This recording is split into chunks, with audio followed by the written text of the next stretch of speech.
नागपुरातील विधान भवन समोर असलेल्या पूनम टावरचं अवैध बांधकाम तोडण्यात येणार आहे। ही इमारत वाचावी म्हणून बिल्डर एन कुमार यांनी दाखल केलेली याचिका नागपूर खंडपीठानं फेटाळलेली आहे। आपण ही इमारत या ठिकाणी बघू शकतो आणि याच्या अगदी बाजूला विधान भवन आहे। 3 दशकापूर्वी जेव्हा या इमारतीचं बांधकाम सुरू झालं होतं तेव्हा विधान भवनाच्या सुरक्षेला धोका आहे म्हणून तेव्हाच हे बांधकाम जे आहे याच थांबवण्यात आलं होतं। त्यानंतर न्यायालयीन प्रक्रियेत अडकलेली ही इमारत आता पाडण्यात येणार आहे। आपण ही इमारत या ठिकाणी बघू शकतो, अगदी विधान भवनाच्या समोर आहे आणि हायकोर्टाने नागपूर खंडपीठानं स्पष्ट केलेलं आहे की कुठलाही बांधकाम परवाना नाही आणि अवैध बांधकाम आहे, त्यामुळे ही इमारत आता तोडण्यात येणार आहे।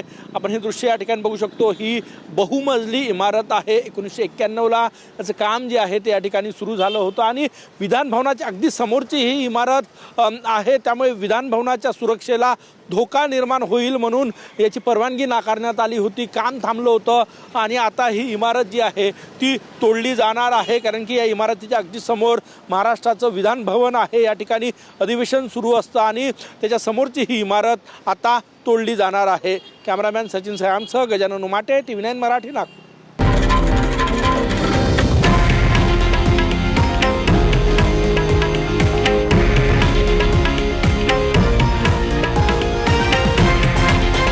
हे आहे देशातील नंबर 1 न्यूज नेटवर्क आणि आपण पाहत आहात TV9 मराठी, एकमेव।